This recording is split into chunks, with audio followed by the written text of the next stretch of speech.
Hello and welcome to today's edition of Route 664, the Road to Human Kindness. I'm Les Winston, and I'm the national spokesperson for the Endow American Network Foundation, and also for a lot of the chartered advisors in philanthropy out there. We are a special breed. We're folks who have been trained in a certain way, and we believe very strongly in philanthropy and how philanthropy can help humankind. And of course, we are teaching everybody about the theory of social charity, that 664 equals E squared, where 664 is a section of the tax code, just like a 401k, but it equals endowment squared. My guest today is a fellow CAP, a fellow chartered advisor in philanthropy, Julianne Buck, and she is the executive director of the Community Foundation of Grundy County, which is in Illinois, and joins us now. How are you, Julianne? I'm well, thank you. Thanks for the invitation. Yes, nice to have you. I know that you recently, I guess it's recently, it shows up on the website as recently receiving the Chartered Advisor in Philanthropy designation. I don't know how recent that is, but I have some questions about that designation and what it was for you to, what was important for you to get, why it was important for you to get that designation. If you could just give me a little bit of background, what did you start out, in what field were you originally, did you originally start your career? Well, I've been at the Community Foundation of Grundy County for 20 years now. So, okay. But I've been in government and nonprofit administration my entire career. So my problem in rural Grundy County, and I think this is pretty much true of rural America anywhere, donors with wealth want to use professional advisors outside the county because they are afraid of gossip, and maybe they don't trust the professional advisors that we have to be sophisticated enough to help them with their charitable giving. So I wanted to make sure that I was well trained, that I can speak the language to the donors and make sure that they get hooked up with then the attorneys and the accountants who truly understand planned giving, major gifts, estate planning, and stuff like that. So it was pretty much to make sure that charitable giving and philanthropy and deep dives into charitable giving are actually being provided in my rural county. So let's unpack that a little bit. When you talk about deep dives, or you're defining what sounds like a complex kind of a planning arrangement, what are you finding when you're dealing with a donor who is concerned about information getting out, or whatever the feelings are that they have that stop them from wanting to share a lot of information with somebody local, maybe? But tell me a little bit about why it's complex. What is the area that you feel is most difficult for the donors to really conceptualize, and how do you help them? Well, let's see. My county is, and I'm going to get this number wrong, but like 94% of our acreage is farmland. And yet we still have a lot of small individual farmers that aren't yet sold out to consolidated big ag production type companies. So we still have a lot of old school farmers here, and, they are land rich and cash poor. And then we have a lot of wealth among some of the chemical plants that we have in our county, those employees. And then, of course, we have our hospital. So the medical staff there have wealth. Grundy County is incredibly charitable. Somebody has a house fire, somebody has cancer, there's a 5K run, the food pantry needs to be refilled, or whatever. People are charitable, but they don't plan for it. So the majority of giving in Grundy County, I think, is cash out of their checking accounts, not necessarily thinking about the strategies of the other assets that they own. We're getting more and more stock gifts, which is helpful. But at the same time, I'm a community foundation, so charitable giving doesn't have to be to me for my operations. It goes into their donor advised fund or a scholarship fund. We have 5 different types of funds here. So it isn't always about me. And so our logo has a bridge in it. And so our theme is bridging people who care with causes that matter. So just traditionally, historically in Grundy County, we have a lot of charitable giving people, but not in the big scale non-cash asset realm. The functions of a community foundation. We're also a community foundation. Dow American Network Foundation is a community foundation as well. Give me a little bit of the flavor of what you can do with a community foundation in your local communities like Grundy County. Tell me what the benefits are that you can provide to a donor. Well, first of all, let me ask you a question. Can anyone be a philanthropist? Sure. Okay. We have a program here called Annual for Always that was put together by a girlfriend of mine in the county north of us. And it's simply math, but a donor can gift X dollars a year. A portion of that goes to build their endowment, and the other remainder of it goes out to grant making that particular year. So, for example, my husband and I, modest income, we got one more college tuition payment to make. 2 years ago, my husband and I started our own donor advised fund using this formula. So every month, $125 comes out of our checking account. And every December, we have $500 that we can grant to our favorite charities. In the meantime, that other money is working behind the scenes to grow into a donor advised fund with a value of $10,000, so that at the end of 8, 9, 10 years, our endowment will be complete. And that $500 will always be available for grant making every year without us putting any more money into it. So modest donors can absolutely use a community foundation. Many of us community foundations host giving circles like 100 plus women who care. And that's a great opportunity for modest income residents to come together and everybody pitch in $100, pitch it into the kitty, and pick a charity that it goes to. So a lot of people with wealth are familiar with stock clubs. And so, a giving circle is the flip of that, but the activities are the same. You put money in the kitty, you make some decisions, and the money goes back out.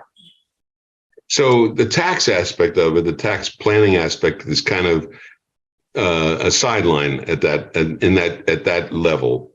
At that level, right. There's not a whole lot of tax planning about whether you can deduct that $1,500 a year that you put into your donor advised fund.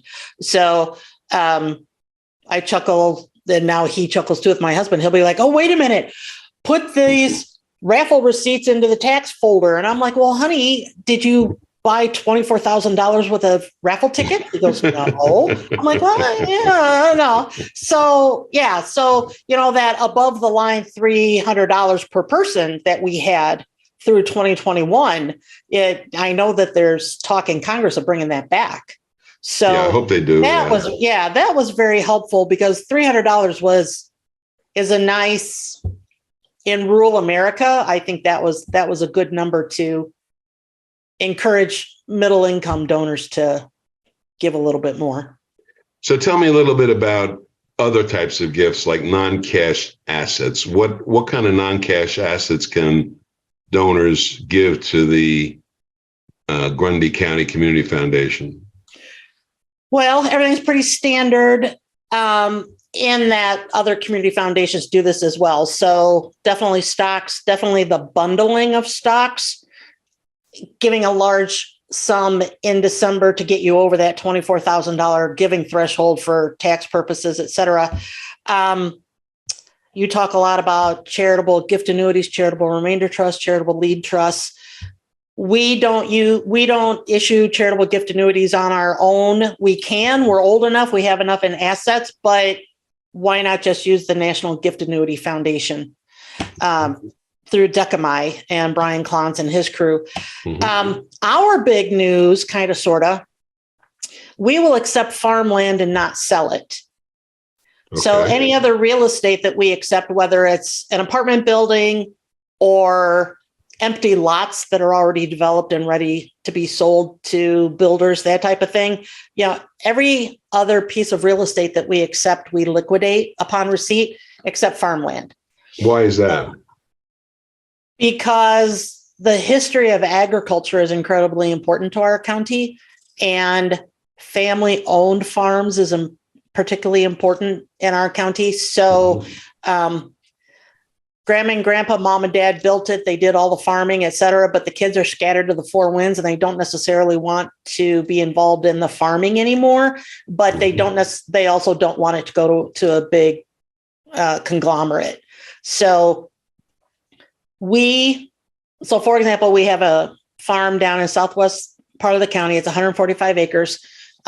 We contract with local farmers. We're the landowner, they're the farmer, and we pay our half of the seed and the fertilizer and the insurance and all that kind of stuff. But that 145 acres nets us on an annual basis about $30,000 a year forever. And the best part about this particular fund, it only supports Seneca, Illinois, population 2,000. That is an absolutely 100% phenomenal idea. Thank you. I love that.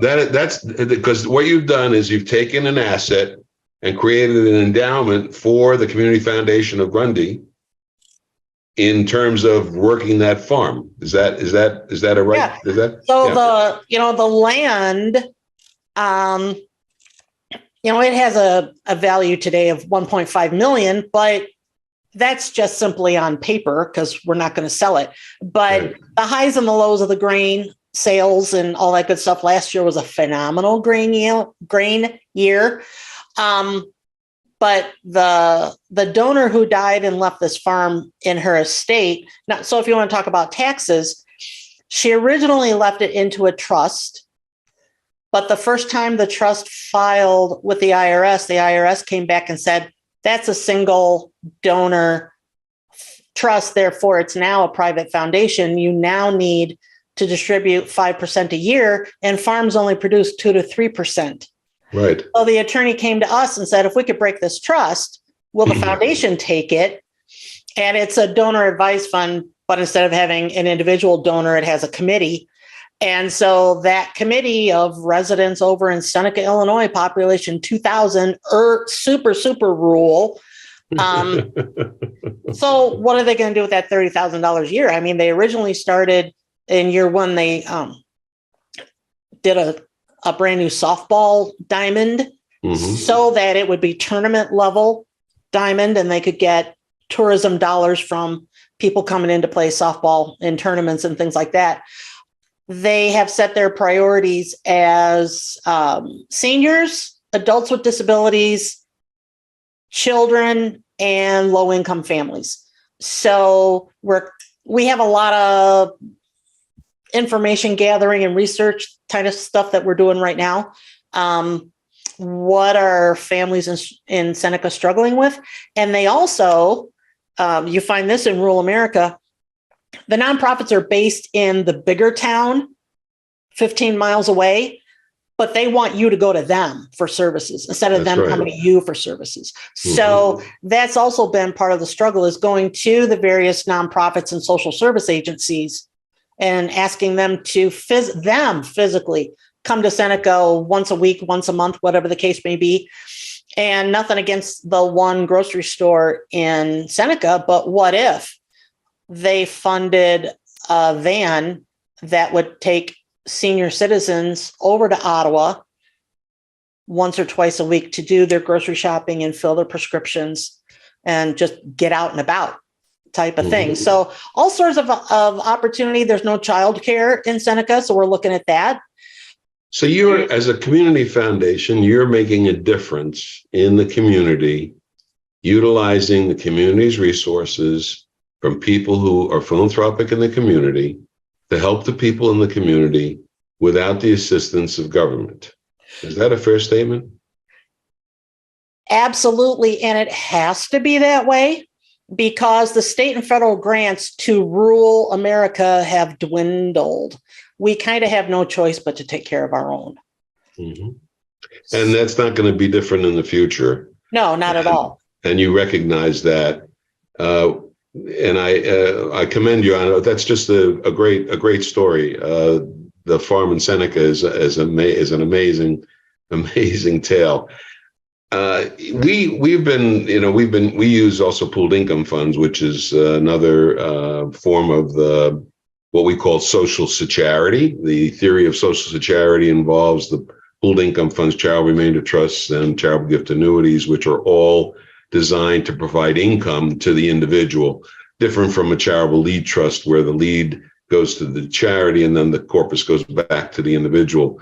So we don't really focus much on the charitable lead trusts in this program, but we are of course encourage everybody to think about philanthropy, and we also encourage people to become advisors, to become chartered advisors in philanthropy for the purposes of enhancing the philanthropic growth and the growth of the charitable sector, so that the charitable sector can basically support itself, which is endowment. And you have hit on it. You said earlier that farm provides sustainable, continuous income, which you turn into the support for your organization. Is that a fair statement? Absolutely. And so I also printed out, so you've heard of the transfer of wealth study. Yes. Started in 99 with Paul Shervis at Boston College. So the Alliance of Illinois Community Foundations commissioned a study in 2007, and then we repeated it in 2021.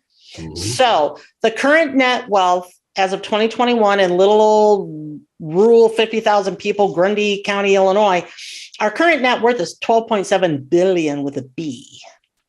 So if we could capture just 5% of that wealth, A, can your heirs get by with just 95% of your estate? Right. So if we could capture just 5% of that wealth over the 10-year period, we could collect 97 million, let's say, and at a 4% endowment payout, we could have $3.9 million a year for grant making. And then at the 50-year level, it jumps up to 37,000. So we already give out about $1 million a year and make an okay impact. But holy cow, if I had $4 million a year, we kind of wouldn't need government to a certain what's the stumbling block to that?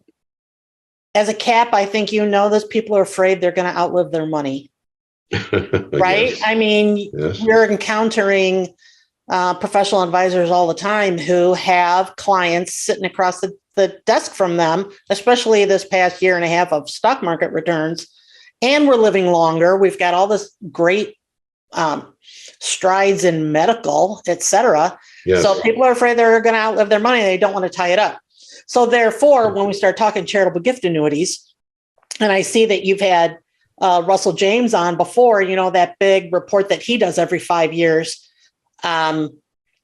What's the average age of charitable gift annuitants and how much do they put in and all that kind of stuff. So, I mean, all of that data that he puts together fits Grundy County to a T.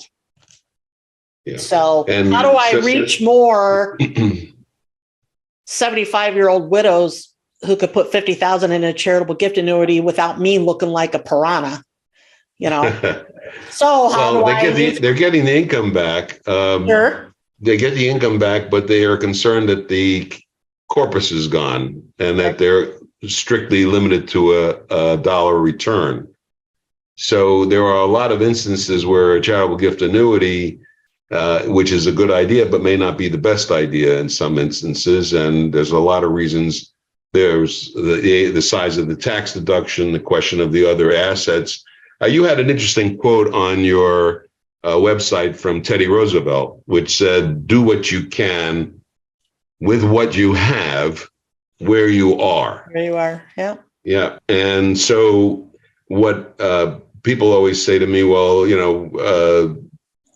what do I do? What's the best way to do it? And I always tell them it's where you are in the game. It depends on what your personal situation is. And of course, as a fellow cap, that we've been trained to look deeper into the planning process and actually be able to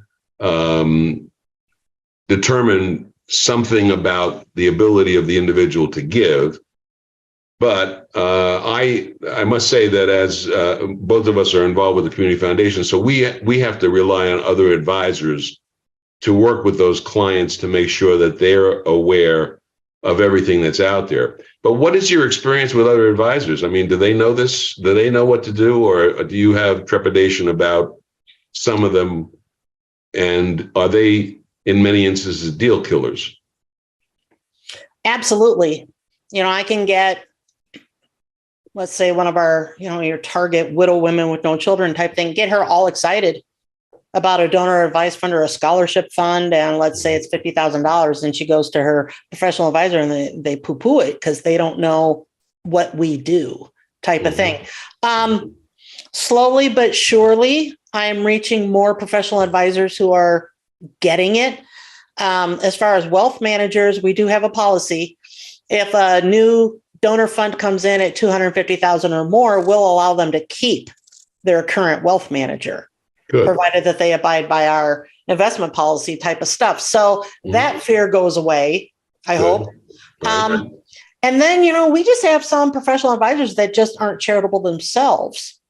And yes. So I'm laughing because that's funny. I'm laughing because that's terrible. So I don't beat my head against the wall with them. Yeah.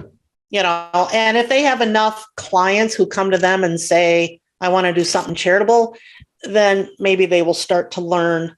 But I think you probably know this. If a professional advisor engages their clients in charitable conversations, it increases their business. Right? Yes, it does. Yeah.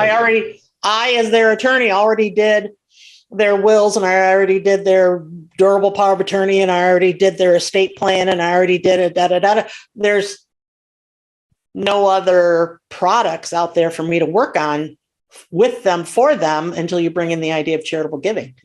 If a lawyer comes to me and asks me to help their client with charitable planning tools, it's much more effective.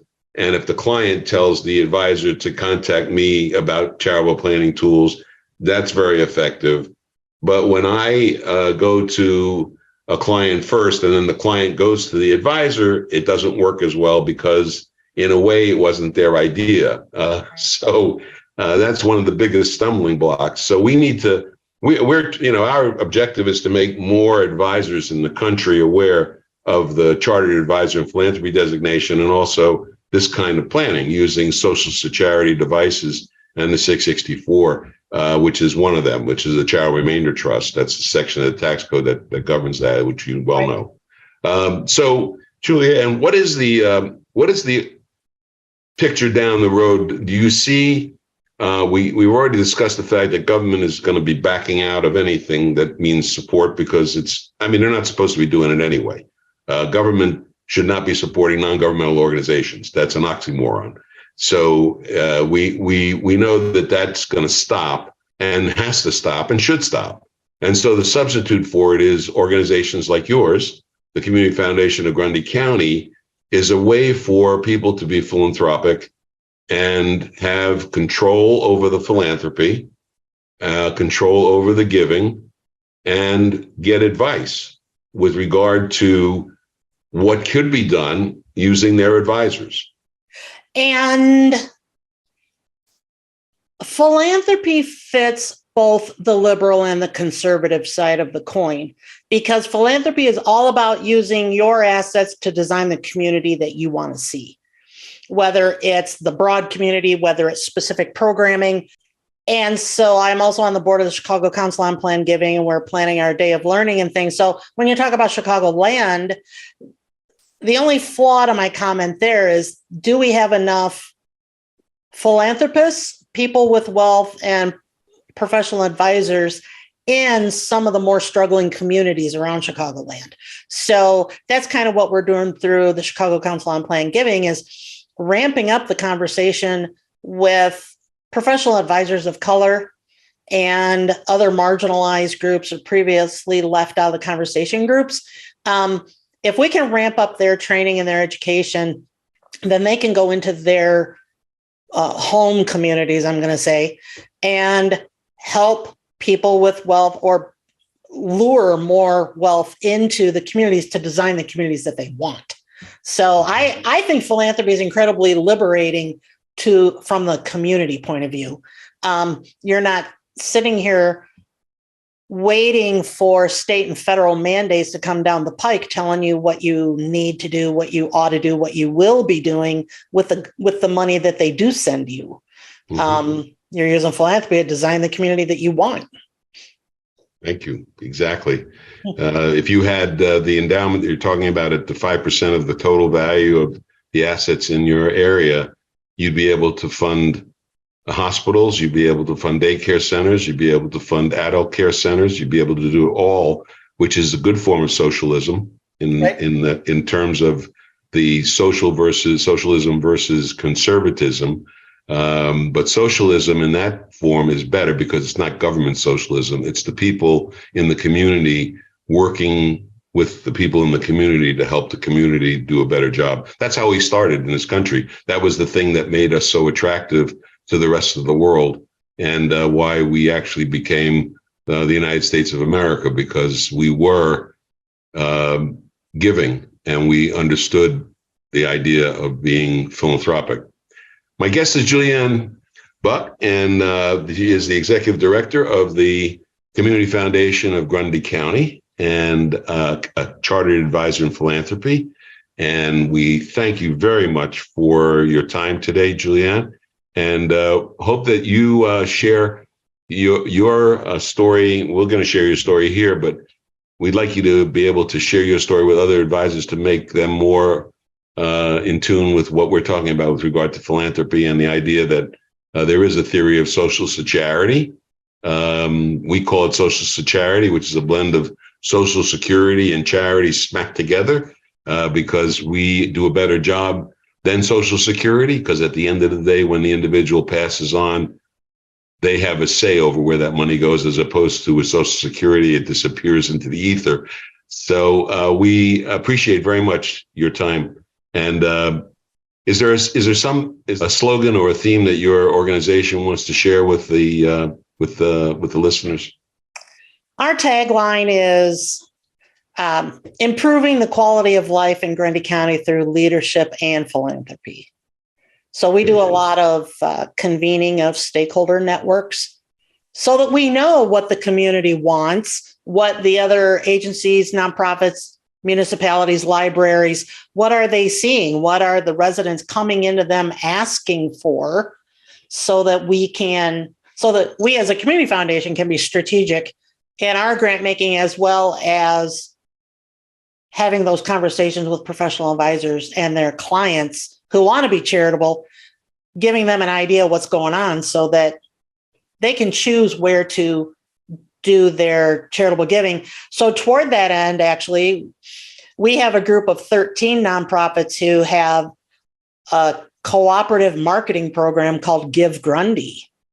We don't care where you give, just give. Give. So within that 13, we have the Housing Authority and our Emergency Food and Shelter Program, our Veteran Service Officer, 2 libraries, our Workforce Services for Adults with Developmental Disabilities, our Arts Gallery. So there's 13 of us. And again, we don't care where you give, just give. And then my role is to help those nonprofits, donors, and professional advisors understand how they can use the services of the Community Foundation to benefit their favorite charities. So most of us community foundations say you don't give to us, you give through us. That's exactly correct. That's a great slogan. Thank you very much, Julianne, for being with us on Route 664, the Road to Human Kindness. And give my best to Drake if you see him. I will. You ever just want to tune out the world and relax? Then you've come to the right place. At Route664.org, we've got great music that will keep you entertained for hours and uplifting conversation that will make you feel good about yourself and the world. So come on in and take a load off. We won't judge here. Route664.org.